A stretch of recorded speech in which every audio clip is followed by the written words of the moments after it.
बिस्मिल्लाहिर्रहमानिर्रहीम। आज 17 सफ़र का रोज़ है। इमाम हुसैन अलैहिस्सलाम के चलम के अजाम करीब हैं, तो मैं चाहता हूँ कि आज मैं थोड़ा सा, एक किताब है मेरे हाथ में, मदीना से मदीना तक, इसमें बहुत ही ज़्यादा दुखी रवायात लिखी हुई हैं। एक रवायत पढ़ने की कोशिश कर रहा हूँ। मसैब की रवायत है। इसकी हेडिंग है दरबार में यजीद से इमाम सज्जाद अलैहिस्सलाम की गुफ्तगू। इमाम सज्जाद अलैहिस्सलाम फरमाते हैं, जब हमें दरबार यजीद में लेकर गए, हम रस्सियों में बंधे हुए थे, जंजीरों से जकड़े हुए थे।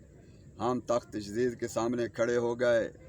मैंने यजीद से कहा, ऐ यजीद, तुझे खुदा की कसम बताओ, अगर रसूल अल्लाह इस हालत में हमें देखें तो उनकी क्या हालत होगी और तू क्या जवाब देगा?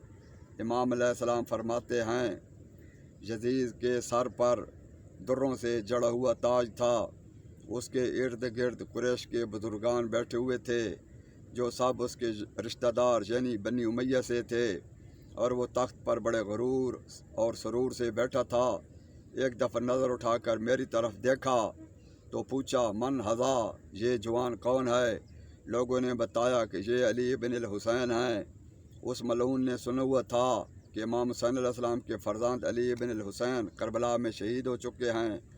लिहाजा तज्जुब से पूछा कि मुझे तो बताया गया है कि अली इब्न हुसैन करबला में शहीद हो गया है, तुम कौन हो?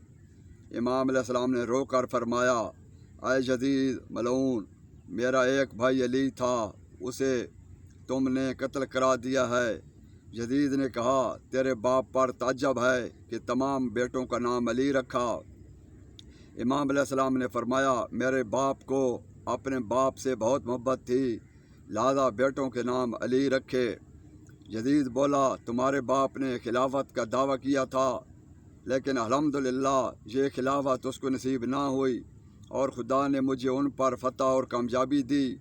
उनका सर जुदा किया गया और उसके अहल बैत को कैदी कर लिया गया और तमाम शहरों में जलील करके फिराया है। हर एक ने देखा है और तुम्हारा कोई मददगार नहीं है। इमाम अलैहिस्सलाम ने फरमाया, दुनिया में कौन है जो मेरे बाबा से ज़्यादा खिलाफत का अहल हो, क्योंकि वो तुम्हारे पैगंबर के फर्जंद थे। यजीद बोला, खुदा का शुक्र है कि खुदा ने उसको कत्ल किया और उसके शर से मुझे बचा लिया। इमाम अलैहिस्सलाम ने फरमाया, तेरे गुमाश्तों ने मेरे बाप को कत्ल किया है। यजीद ने कहा, खुदा ने कत्ल किया है। इमाम अलैहिस्सलाम बोले, खुदा लानत करे उस शख्स पर जिसने मेरे बाबा को कत्ल किया। क्या मैं अस्तगफिरुल्लाह, खुदा पर लानत कर रहा हूँ? यजीद मलऊन ने कहा, तुम्हारे बाप ने मेरे साथ अच्छा नहीं किया, कत्ता रहम किया।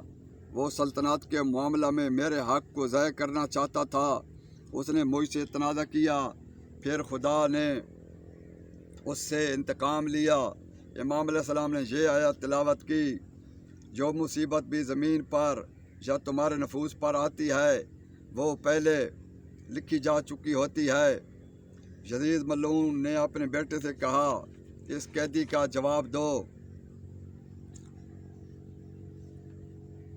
कि जो यजीद का बेटा क्या जवाब दे सकता था इमाम सज्जाद अलैहिस्सलाम के सामने। इसलिए यजीद ने उसके जवाब में यह आयत पढ़ी, यानी जो मुसीबत भी आती है वो तुम्हारे अपने अमाल की वजह से आती है। इमाम अलैहिस्सलाम ने फरमाया, जो तूने कहा है उसका जवाब सुन लिया है, अब मुझे इजाज़त दो, एक बात तुझसे करता हूँ। यजीद मलऊन बोला, जो कहना चाहते हो कहो, लेकिन फजूल बात ना कहना। इमाम अलैहिस्सलाम ने फरमाया, बताओ, तेरा रसूल अल्लाह के बारे में क्या गुमान है? अगर वो मुझे इस हालत और कम पुरसी और जंजीरों में जकड़े हुए देखें तो उन्हें तू क्या जवाब देगा? उस सवाल पर यजीद का दिल कुड़ा और उसने कहा कि इस कैदी की रस्सियाँ और जंजीरें खोल दो। इमाम मजलसी ने हज़रत इमाम जाफ़र सादिक अलैहिस्सलाम से एक रवायत नकल की है कि जब यजीद ने कहा, ऐ अली, खुदा का शुक्र है कि खुदा ने तेरे बाप को कत्ल किया, تو امام سجاد علیہ السلام نے فرمایا خدا لعنت کرے اس پر جس نے میرے باپ کو قتل کیا ہے۔ یزید نے جواب سن کر غضبناک ہوا اور حکم دیا اس بیمار کو قتل کر دو۔ اس پر امام علیہ السلام نے فرمایا جو باقی بچہ ہے اسے بھی قتل کرتا ہے تو رسول زادیوں اور بطول زادیوں کو اپنے گھروں اور وطن کی طرف کون پہنچائے گا؟ یزید ملعون نے کہا تم ان کو اپنے گھروں اور وطن تک لے جاؤ گے، اور قتل کا حکم واپس کر لیا اور زنجیر کھولنے کا حکم دیا۔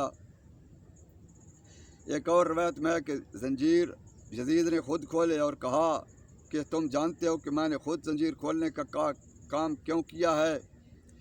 امام علیہ السلام نے فرمایا اس لیے کہ تیرے سوا کسی کا میرے اوپر احسان نہ ہو۔ یزید نے کہا یعنی جو مصائب تم پر آئے تمہارے اپنے اعمال کی وجہ سے ہیں؟ امام بولے تجب ہے یزید، یہ آیت تو ہمارے حق میں نازل ہوئی ہے اور تو اس سے ہمارے خلاف استدلال کرتا ہے، کیا تو نے یہ آیت نہیں پڑھی؟ راندی کتاب دوات میں لکھتے ہیں یزید کا امام سجاد علیہ السلام کو قتل کرنے کا مصمم ارادہ تھا، لیکن امام سے سوال کرتا اور گفتگو کرتا تھا تاکہ غصہ میں آ کر امام کے منہ سے ایسا حرف نکل جائے جس سے قتل کا جواز بن سکے اور لوگ یہ نہ کہیں کہ بے جہت قتل کیا۔ لیکن یزید ملعون جو بھی بات کرتا اس کا امام کافی جواب سنتا اور امام اپنا جواب دیتا، لیکن امام نے کوئی ایسا جملہ نہ فرمایا جس سے یزید کو قتل کرنے کا بہانہ مل جاتا۔ یزید ملعون پر لعنت بے شمار۔ جب امام نے کوئی ایسا جملہ نہ کہا تو اس نے فضول باتیں شروع کر دیں۔ امام کے ہاتھ میں ایک چھوٹی سی تسبیح تھی کہ انگلیوں سے اسے حرکت دے رہے تھے۔ یزید ملعون نے کہا بہانہ بناتے ہوئے اے علی، میں تم سے باتیں کر رہا ہوں اور تم مجھے جواب بھی دے رہے ہو، تو پھر تسبیح پھرنا کھیل ہے، اور تجھے کیسے جرأت ہوئی کہ بادشاہ کے سامنے تسبیح ہلاتا رہے؟ امام علیہ السلام نے فرمایا میرے بابا نے اپنے نانا رسول خدا صلی اللہ علیہ وآلہ وسلم سے نقل کرتے ہوئے فرمایا کہ جو شخص نماز فجر پڑھے اور نماز کے بعد گفتگو و کلام نہ کرے اور تسبیح ہاتھ میں لے کر یہ پڑھے یعنی میرے اللہ میں صبح کو تیری تسبیح، تیری تمجید، تحمید اور تحلیل ان منکوں کے برابر کرتا ہوں، تو وہ اگر تسبیح کو ماد ہاتھ میں لے کر پھیرے تو وہ شخص جو بھی کلام کرے گا رات تک اس تسبیح کا ثواب اس کے نام اعمال میں لکھا جائے گا، اور سوتے وقت ایک مرتبہ یہی ورد کرے، البتہ اصبحت کی بجائے امسی تو کہے، تو دوسری صبح تک تسبیح کا ثواب اس کے لیے جاری رہے گا۔ اور یہ سنت ہم نے رسول پاک صلی اللہ علیہ وسلم سے لی ہے۔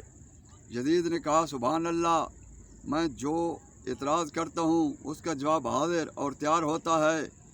پس حضرت علیہ السلام کے قتل سے منصرف ہو گیا اور حکم دیا کہ اس کی گردن اور پاؤں سے زنجیریں اتار لی جائیں۔